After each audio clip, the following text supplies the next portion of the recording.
Thomas Soto. C'est un nouveau rendez-vous tous les matins, celui que vous avez désormais avec nos éditorialistes. Nicolas Barré pour l'économie, Antonin André pour la politique. Bonjour messieurs. Bonjour Thomas. Bonjour Thomas. Alors Nicolas Barré, vous avez peu dormi puisque vous avez déjà épluché le programme économique de Nicolas Sarkozy. Autrement dit, vous avez lu son livre qui sortira demain et qu'on a reçu.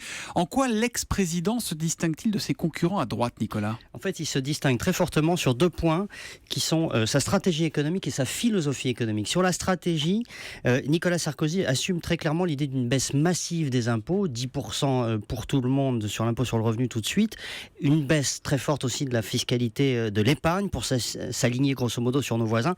Et il prévient surtout nos partenaires européens, ça va se traduire par un alourdissement des déficits. Tant pis, s'assoit sur les 3%. Voilà, tant pis, j'assume, c'est le message. Et c'est sa manière d'être crédible en matière de baisse d'impôts. Il le fera quel que soit l'impact sur le déficit, alors que ses concurrents, eux, restent dans une logique de Maastricht, de respect des règles de déficit, de prudence. Et donc, du coup, on peut avoir des doutes, et ça va être l'angle d'attaque de Nicolas Sarkozy sur la détermination de ses rivaux à également baisser les impôts. Et dis donc, décidément, c'est à la mode d'envoyer promener les règles européennes. C'est aussi ce qu'a fait Arnaud Montebourg. Je parle sous le contrôle d'Antonin André.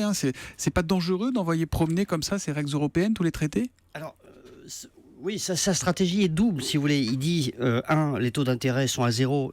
Il ne risque pas d'augmenter rapidement. Et donc, autrement dit, il faut profiter de cette fenêtre de tir pour alléger la pression fiscale et s'aligner sur nos voisins, relancer l'activité, etc. Et puis il va expliquer à nos partenaires que les baisses d'impôts seront financées à terme par des réformes, par des baisses de dépenses publiques.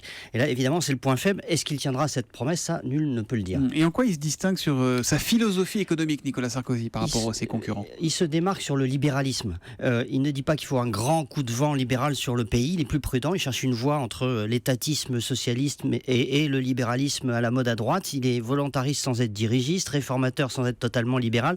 En 2007, c'était le candidat de la rupture qui voulait tout remettre à plat. En 2017, il laisse ce rôle aux autres en espérant rassurer.